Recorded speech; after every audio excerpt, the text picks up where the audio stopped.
उनकी संवेदना तो पेशेवर माफियाओं के प्रति है, पेशेवर अपराधियों के प्रति है और आतंकवादियों के प्रति है। क्या 2017 के पहले आपको बिजली मिलती थी? आज तो मिल रही होगी ना। बिजली में कोई भेदभाव तो नहीं होता है। 2017 के पहले होती थी। याद करिए, याद करिए। ईद और मुहर्रम में बिजली आती थी और होली और दीपावली में गायब हो जाती थी। मैं सच बोल रहा हूं ना। हमने तो प्रधानमंत्री मोदी जी के मंत्र को अपनाया, सबका साथ सबका विकास। आपको कोई संदेह नहीं होना चाहिए। 6 चरणों के चुनाव हो गए भाइयों बहनों और जोरदार चौके और छक्के लगे हैं।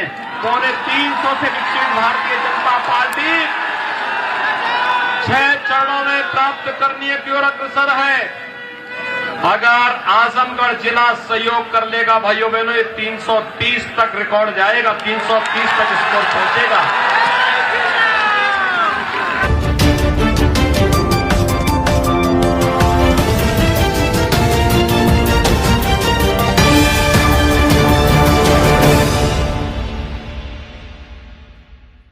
सीएम की जनसभा आजमगढ़ में सपा बसपा के खिलाफ गरजे मुख्यमंत्री योगी। कहा, अब दंगा करने वालों को पता है 7 पीढ़ी नहीं कर पाएगी भरपाई। विधानसभा अतरौलिया के मुबारकपुर मिश्रौलिया में मुख्यमंत्री योगी आदित्यनाथ ने जनसभा को संबोधित करते हुए विपक्षियों पर तंज कसा। कार्यक्रम की अध्यक्षता रामवृक्ष राजभर ने किया। संचालन हरीश तिवारी जिला महामंत्री ने किया। मुख्य अतिथि मुख्यमंत्री योगी आदित्यनाथ रहे। सीएम योगी आदित्यनाथ ने कहा कि 2017 के पहले कब्रिस्तानों का विकास किया जाता था, लेकिन जब से 2017 की भाजपा की सरकार आई है तब से कई मंदिरों का विकास हुआ है। चाहे वह विश्वनाथ कॉरिडोर हो, चाहे अयोध्या में राम मंदिर हो और चाहे विंध्याचल में माता विंध्यवासिनी का दरबार हो। उन्होंने सपा पर निशाना साधते हुए कहा कि हमारी प्रचंड बहुमत की सरकार की सूचना सुनकर वह बौखला गए हैं, उनको रात में नींद नहीं आ रही है। आइए आपको विस्तार से सुनाते हैं जनसभा में मुख्यमंत्री योगी ने क्या कुछ कहा। टीवी न्यूज़ 100 के लिए आजमगढ़ से संवाददाता विजय कुमार की रिपोर्ट। मैं विश्वास के साथ कह सकता हूं कि श्री प्रशांत सिंह एक योग्य इंजीनियर हैं और अपने वास्तुशिल्पी से न केवल अतरौलिया बल्कि पूरे आजमगढ़ जनपद के विकास के लिए उनका बेहतरीन उपयोग हो पाएगा। और आज आपने जो उत्साह उनके लिए दिखाया है, मैं सबसे पहले आपका अभिनंदन करता हूं। भाइयों बहनों, मैं यहां पर आजमगढ़ की धरती को प्रणाम करता हूं, क्योंकि यह ऋषि मुनियों की धरती है, यह क्रांतिकारियों की धरती है, यह इस देश के लिए बलिदान होने वाले भारत माता के उन सपूतों की धरती है जिन्होंने देश की सीमाओं की रक्षा करते हुए अपने आप को बलिदान किया है। लेकिन भाइयों बहनों, समाजवादी पार्टी और बहुजन समाजवादी पार्टी ने अपने शासन काल के दौरान आजमगढ़ के नौजवानों के सामने पहचान का संकट खड़ा किया था। ये पहचान का संकट इस रूप में खड़ा किया था कि 2017 के पहले आजमगढ़ का नौजवान अगर देश के अंदर और दुनिया के अंदर किसी होटल में रूम लेने के लिए जाता था, आजमगढ़ के नाम पर उसे बाहर कर दिया जाता था। किसी धर्मशाला में जाता था, उसे रहने की व्यवस्था नहीं दी जाती, ठहरने की सुविधा नहीं दी जाती थी। वह किसी के यहां जाकर के कहीं किराए पे मकान लेना चाहता था, आजमगढ़ के नाम पर उसे बाहर कर दिया जाता था। ये आजमगढ़ के साथ, नौजवानों के साथ, आजमगढ़ वासियों के साथ ये पहचान का संकट किसने खड़ा किया? ये खड़ा उन्हीं लोगों ने किया है जिन्हें बार बार आप यहां से विधायक बनाते हैं। और भाइयों बहनों, आजमगढ़ से जो लोग बार बार सांसद बन रहे हैं, इन लोगों ने आजमगढ़ के सामने पहचान का संकट खड़ा किया है। याद करिए, अभी हाल ही में मैं आपसे पूछना चाहता हूं, क्या 2017 के बाद उत्तर प्रदेश में आजमगढ़ में कोई दंगा हुआ है क्या?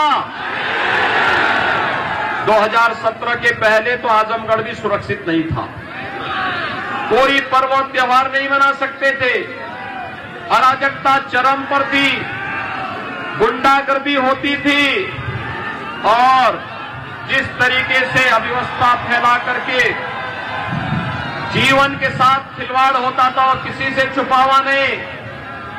भाइयों बहनों, याद करिए, अभी अहमदाबाद की एक कोर्ट ने अहमदाबाद में 2008 में हुए सीरियल ब्लास्ट के मामले में 38 आतंकवादियों को फांसी की सजा दी है। उसमें से दुर्भाग्य से कुछ आतंकवादियों का संबंध आपके आजमगढ़ जनपद से भी है और आजमगढ़ से जो आतंकवादी फांसी की सजा पाया है, उसमें से एक आतंकवादी के अब्बाजान समाजवादी पार्टी के मुखर प्रचारक हैं, समाजवादी पार्टी के लिए प्रचार कार्य कर रहे हैं। समाजवादी पार्टी की संवेदना गरीबों के प्रति नहीं है, नौजवानों के रोजगार के लिए नहीं है, महिलाओं की सुरक्षा के प्रति भी नहीं है, अन्नदाता किसानों के प्रति भी नहीं है, विकास के लिए भी नहीं है।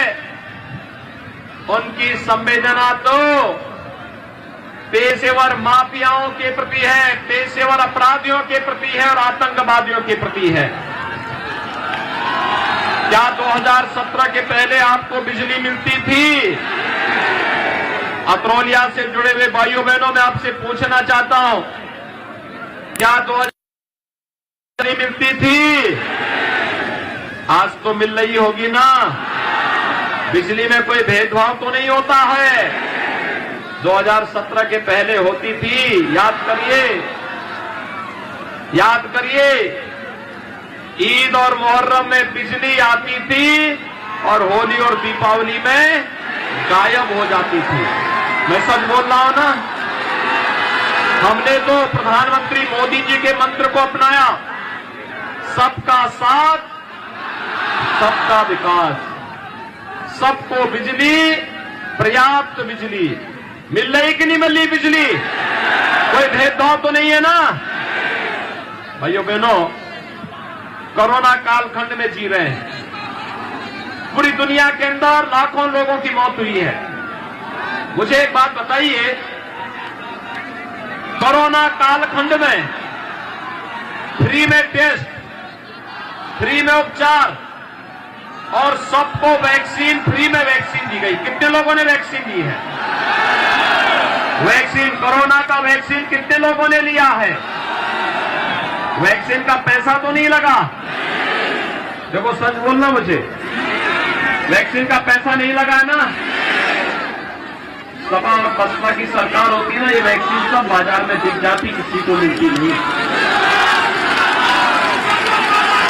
आपको किसी ने पैसा नहीं आता, प्रधानमंत्री मोदी जी ने सबसे वैक्सीन उपलब्ध कराई।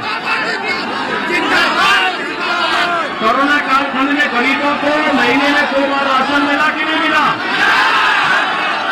सबको दाल, तेल, नमक,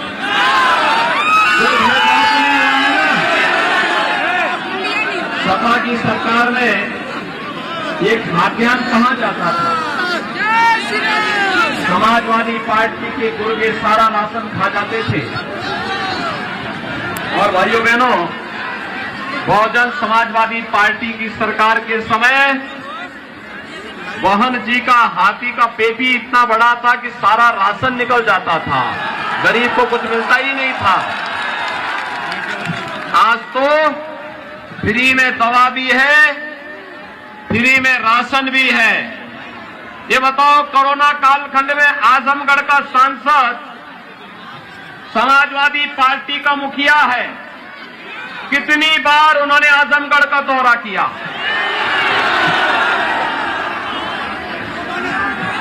दो साल में एक भी बार नहीं आए। और भाइयों बहनों, अकेले कोरोना कालखंड में 3 बार मैंने आजमगढ़ का दौरा किया था। आजमगढ़ का दौरा, एक संवेदनशील सरकार और संवेदनशील राजनीतिक दल के रूप में सरकार ने भी और भारतीय जनता पार्टी ने अपने दायित्व किया। हर गरीब के साथ, हर नौजवान के साथ, हर महिला के साथ हमने अपनी संवेदना को जोड़ करके विकास की इस प्रक्रिया को आगे बढ़ाने का काम किया। और भाइयों बहनों, ये तो एक झलक है। अभी हमने तय किया है, 10 मार्च के बाद जब फिर से भारतीय जनता पार्टी की सरकार बनेगी, आपको कोई संदेह नहीं होना चाहिए। 6 चरणों के चुनाव हो गए भाइयों बहनों, और जोरदार चौके और छक्के लगे हैं। 350 से विकसित भारतीय जनता पार्टी 6 चरणों में प्राप्त करने की ओर अग्रसर है। अगर आजमगढ़ जिला सहयोग कर लेगा भाइयों बहनों, ये 330 तक रिकॉर्ड जाएगा, 330 तक स्कोर पहुंचेगा। 330 से अधिक सीटें भारतीय जनता पार्टी पाएगी। और मैं इसीलिए आया हूं, अभी तो ये शुरुआत है। अभी तो ये तय किया गया है, जब 10 मार्च के बाद फिर से भारतीय जनता पार्टी गठबंधन की सरकार बनेगी, तो उज्ज्वला योजना के हर लाभार्थी को होली और दीपावली में फ्री में रसोई गैस का सिलेंडर भी उपलब्ध करवाएंगे।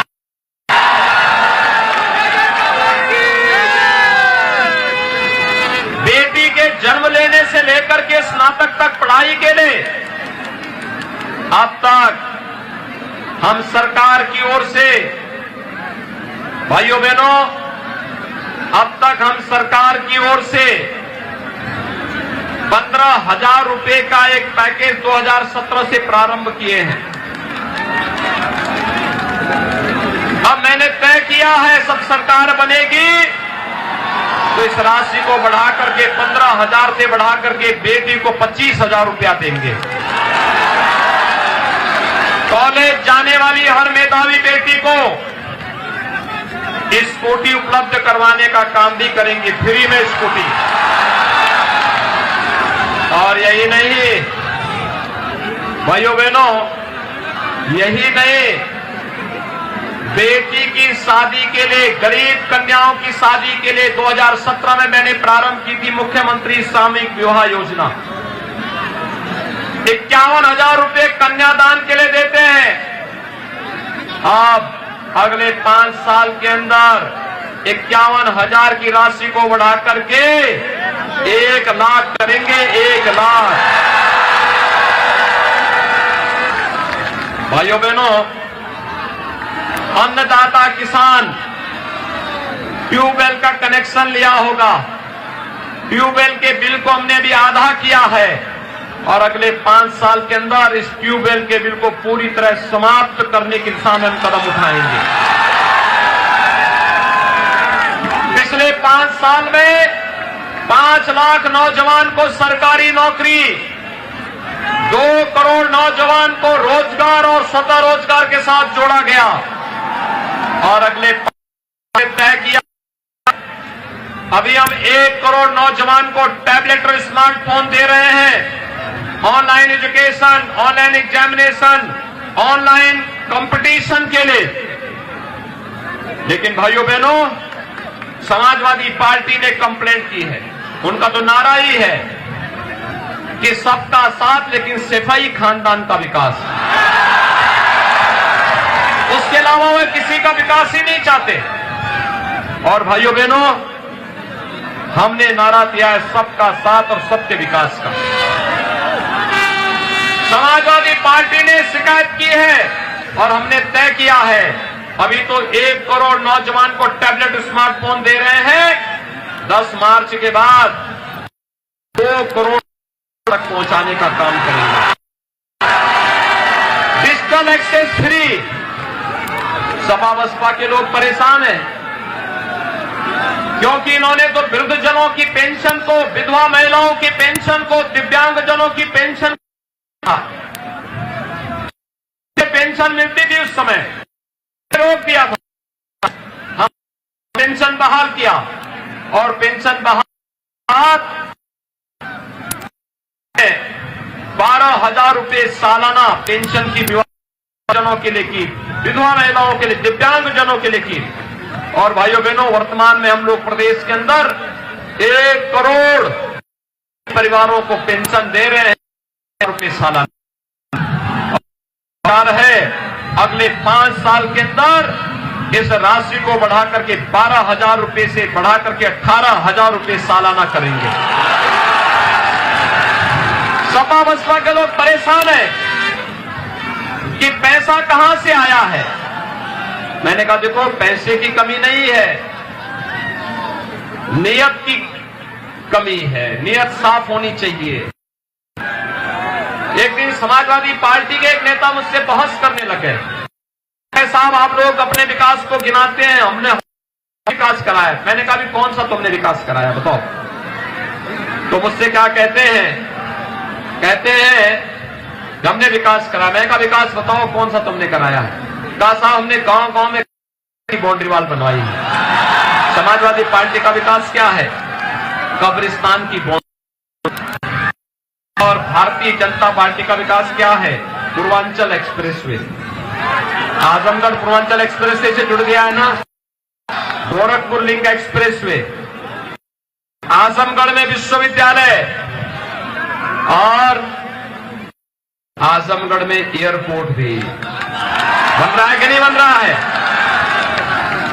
भाइयों बहनों, विश्वविद्यालय का नामकरण किसके नाम पे रखा गया है? महाराज सुहेलदेव के नाम पर। महाराज सुहेलदेव 1000 वर्ष पहले भारत के एक महापराक्रमी राजा थे। जब भारत में विदेशी हमले प्रारंभ हुए, उन विदेशी हमलों को सबसे मजबूती के साथ 1000 वर्ष पहले किसी ने रोका था। वह नाम था महाराज सुहेलदेव का। और जो आक्रांता यहां पर मंदिरों को तोड़ने के लिए, हिंदुओं को रौंदने की नियत से आया था, और सालार मसूद गाजी को बहराइच के पास चित्तौड़ा नामक स्थान पर महाराज सुहेलदेव के नेतृत्व में हिंदू राजाओं ने रोका और गाजी को वहां पर जिंदा दफनाने का काम किसी ने किया था? महाराज सुहेलदेव ने किया था। आप याद करिए, 1000 वर्षों तक महाराज सुहेलदेव को जो सम्मान मिलना चाहिए था नहीं मिला।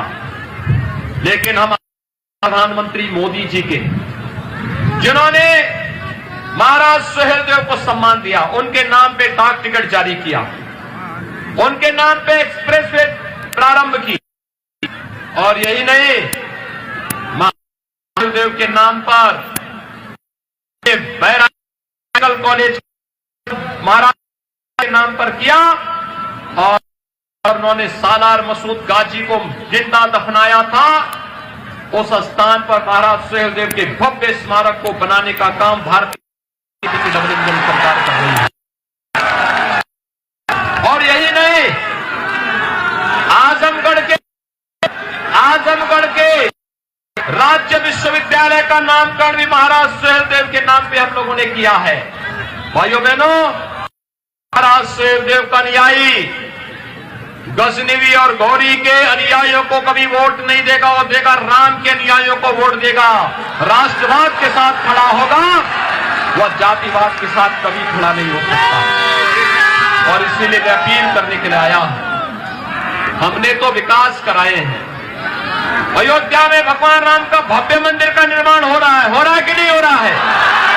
काशी में काशी विश्वनाथ धाम, विंध्यवासिनी में विंध्यवासिनी धाम, भव्य कुंभ और दिव्य कुंभ, श्रृंगवेरपुर में निषाद राज की स्मारक को भी भव्य स्वरूप देने का कार्य भारतीय जनता पार्टी की डबल इंजन सरकार कर रही है। भाइयों बहनों, हमने विकास भी कराया है, सुशासन भी लेके आए हैं, और 2017 के पहले जो लोग दंगा करते थे, इन दंगाइयों पर नकेल भी कसने का काम किया है कि नहीं किया है? आया था, मुझे बुलडोजर दिखाई दे रहा था, ये सामने तो है, ये बुलडोजर मालूम है, ये विकास का भी काम करता और माफियाओं के ऊपर जब दौड़ता है ना, सारी अवैध कमाई बाहर निकलने लगती है। विकास और बुलडोजर दोनों साथ साथ चलने चाहिए कि नहीं चलने चाहिए? चलना चाहिए ना। मुझे एक बात बताओ, अयोध्या में भगवान राम का मंदिर का निर्माण का कार्य क्या सपा बसपा कराती, कांग्रेस कराती? ये लोग भक्तों पर गोली चलाने वाले हैं। भक्तों की सरकार ही राम निर्माण भी करेगी। कितना अच्छा संजोग है, भगवान राम और निषाद भक्तों का मिलन एक बार फिर से 2022 के विधानसभा चुनाव में हो गया कि नहीं हो गया? एक साथ मिलकर के अब चुनाव राम राज्य की स्थापना का मार्ग प्रशस्त किया जा रहा है। विकास और बुलडोजर साथ साथ चलना चाहिए कि नहीं चलना चाहिए? और इसके लिए चाहिए दमदार सरकार। यहां जो एक खानदानी लोग आकर के बार बार चुनाव जीतते हैं, बाद में गायब हो जाते हैं ना, इनको बाहर का रास्ता दिखाए। सपा बसपा के बहुत सारे नेता 10 मार्च के बाद विदेश भागने के लिए अपनी बुकिंग करनी शुरू कर दी है बुलडोजर के भय से, और इसीलिए मैं आपके पास आया हूं। प्रशांत सिंह को भारी बहुमत से विजयी बनाना है, विजयी बनाएंगे सभी लोग।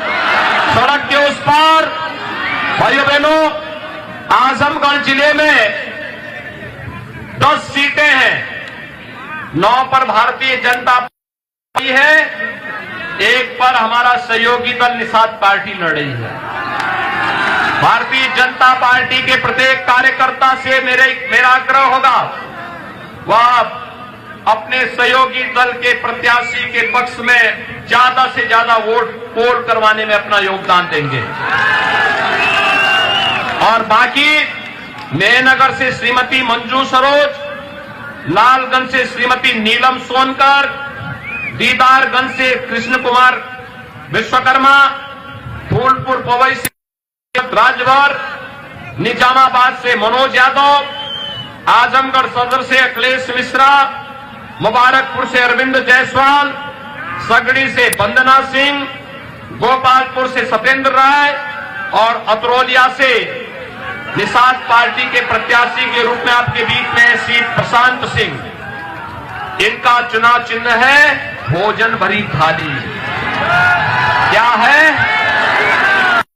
राशन दिया जाएगा तो उसके बाद तो थाली में भोजन के रूप में ही उसको आना है ना, और इसीलिए ये भोजन भरी थाली लेकर के आए हैं। भाइयों बहनों, भोजन भरी थाली पे अतरौलिया विधानसभा सीट पर भारी बहुमत से श्री प्रशांत सिंह को विजयी बनाएंगे। शर्त एक, अभी प्रचार कार्य बंद होने वाला है 1 घंटे के 2 घंटे के अंदर, मंच वो नहीं होगा, लेकिन कल शाम तक आप में से प्रत्येक व्यक्ति प्रशांत सिंह बनकर के घर घर चला जाएगा ना, देश को पहुंचा देगा ना कि मुख्यमंत्री जी आए थे, योगी जी आए थे, विकास के लिए, राष्ट्रवाद के लिए, सुरक्षा के लिए और गरीबों के कल्याण के लिए भारतीय जनता पार्टी और सहयोगी दलों की सरकार बनानी है, और इसके लिए प्रशांत सिंह को वोट देना है। ये जागरण करना और चुनाव के दिन पहले मतदान और फिर पहले मतदान सभी लोग मानेंगे। भोजन भरी थाली में अतरौलिया में श्री प्रशांत सिंह को विजयी बनाएंगे। दोनों हाथ लाकर लेंगे। भारत माता की, भारत माता की, भारत